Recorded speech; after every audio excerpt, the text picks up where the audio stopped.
Right, so let's continue with our coverage. And we talk matters security now. And police have issued an alert following alleged plans by terror group Al-Shabaab and ISIS to attack public service vehicles, border regions and Mombasa. Well, this is based on intelligence gathered on the group's planned activities ahead of the festive season. Inspector General of Police Joseph Boynet says Al-Shabaab still remains a major threat in areas along the common border. Well, he says the targets include security personnel and establishments along the border, as well as PSVs plying routes along the border. Boynet has urged members of the public to help by being vigilant and sharing information.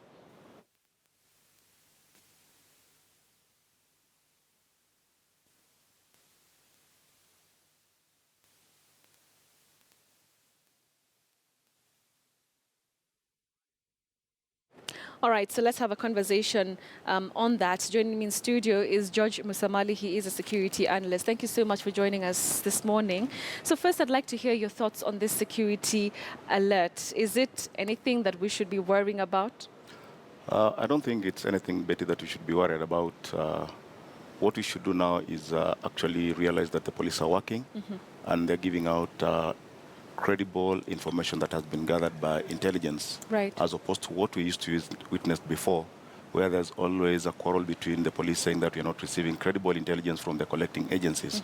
But this time now, they have given out the information and they even given the specific areas that are targeted by the Al-Shabaab. Okay. So I don't think this should worry us, because it seems the police are there and they are on the watch. But, George, I mean, at other times we've really trusted that the police are top on their game, but that, does not really happen. You still, people still continue to die.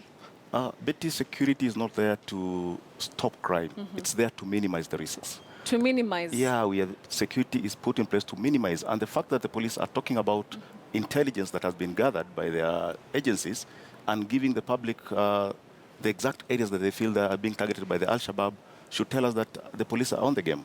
And we cannot say that there's 100% security whereby we'll stop these attacks. Right. Remember, it's not only Kenya that is being targeted by the terrorists. We have countries like America that have a long history of dealing with terror, but still you'll find that there's a gap that is always identified by the terrorists, and they use it to carry out an attack even in these well-developed countries. We saw it in Belgium, we saw it in France, it has even happened in Israel, a country that is very much security conscious. Yes. So I think this time we should praise the police for doing a good job, collecting the intelligence and telling members of the public. And remember, they're even coming up with specifics. Names are being given. We're even getting mugshots of people that are suspected. So I believe we should be least worried. Let's help the police fight terrorism in the country. All right. Now, Judge, the other thing that, is important to talk about is that previously we've seen them, the Al-Shabaab or, people linked to Al-Shabaab, carry out attacks on, government installations, the police posts. Are we likely to see them change tact and now start, going to civilian areas? I think initially when we had the threats of Al-Shabaab in Kenya, most of the time they used to target civilian installations and institutions. But right now, in the recent past, like 2 years down the line, we've witnessed that they're concentrating most of their attacks on government installations, especially security installations. We've seen them trying to attack military barracks. We've seen them trying to hit police camps. And I think right now, Al-Shabaab have their cup full, because they are concentrating so much in fighting the war in Somalia, as opposed to crossing the border and coming in and attacking Kenyans. I think the war in inside Somalia itself has given them enough destruction to have them concentrate most of their major attacks inside Somalia, capturing land, as you've seen, the withdrawal of the Ethiopian troops. And I think right now they are not so much into crossing over Kenya and attacking civilian targets. And in most cases, when they are attacking military installations or police camps, they are out for weapons.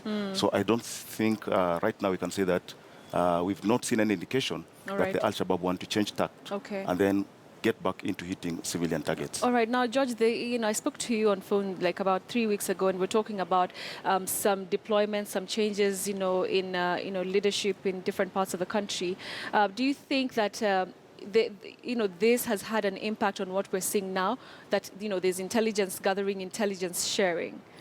Is it anything to do with, that what happened a few weeks ago with the I don't think that has any impact. In fact, as opposed to having any impact, it's having a negative impact, especially on the troops on the ground. Really? Because you will find that these changes are done as a knee-jerk reaction Yeah. after we've had an incident, Yes. meaning that there's a command failure. Okay. So if you remove one commander from an area that you believe we failed to another area, it means we are transferring the problem. Okay. So I think we better come up with a better strategy of dealing with these command failures.